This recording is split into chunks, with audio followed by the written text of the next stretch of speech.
शाळेचं नाव काय?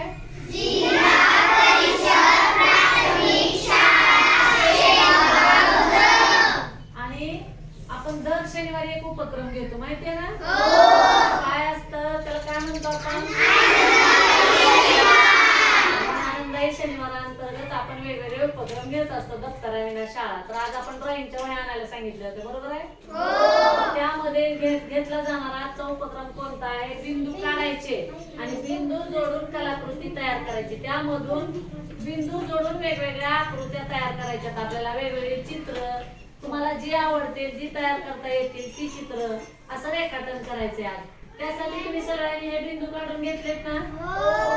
तर आता या बिंदू मध्ये पहिल्यांदा बिंदू जोडायचे दोन. कोणत्याही दिशेला सरळ, उभे, तिरके असे बिंदू जोडायचे. कसे जोडायचे ते आपल्याला आता पवार मॅडम सांगतात. बघा बघा आता तुम्ही सगळ्यांनी ज्यांच्याकडे ड्रॉइंगच्या नोटबुक आहेत त्यांनी नोटबुकवर, त्यांच्या ड्रॉइंगच्या नोटबुकवर आणि ज्यांच्याकडे पेज आहे त्यांनी पेजवर असे सगळ्यांनी बिंदू मांडून घेतले. प्रत्येकाने आता मी इथं 10ची लाईन काढलेली, बरोबर आहे? आडव्या 10 आणि उभ्या 5 लाईन काढल्या. तुम्ही ह्याच्यापेक्षा जास्त सुद्धा काढू शकता, कारण तुमच्याकडे जास्त पेज मोठा आहे. मी माझ्याकडे इथं जास्त बसू शकत नाही. तुम्ही प्रत्येकाने बिंदू मांडले. आता प्रत्येकाने काय करायचंय? दोन दोन बिंदू जोडायचे. चला सुरुवात करा बिंदू जोडायला. जोडायचे आता डबल जोडायचं असं. चला आम्ही पण चला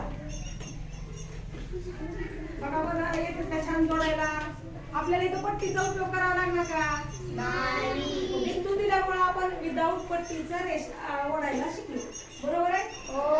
बिंदू दिल्यामुळे आपण विदाऊट पट्टीचं रेषा जोडायला शिकलो किंवा बिंदू जोडायला शिकलो, रेषा ओढायला शिकलो. नंतर रेषा ओढा म्हणजे तुम्ही काय करता? ह्या पट्टी आणि रेषा ओढायला सुरुवात करता. तुम्हाला सांगू का, आर्किटेक्चरचं जे शिक्षण असतं त्याच्यामध्ये खूप रेषा ओढावं लागतात. म्हणजे त्यांचं ते काय स्ट्रक्चर तयार करायला किंवा कलाकृती तयार करायला. मग त्यावेळेस ते पट्टीच्या साह्याने रेषा ओढत नाही, त्यांना हातानेच असं सरळ रेषा, तिरप्या रेषा, उभ्या रेषा ओढाव्या लागतात. आणि त्याची प्रॅक्टिस इथूनच केव्हा होत असते. चला करा सुरुवात.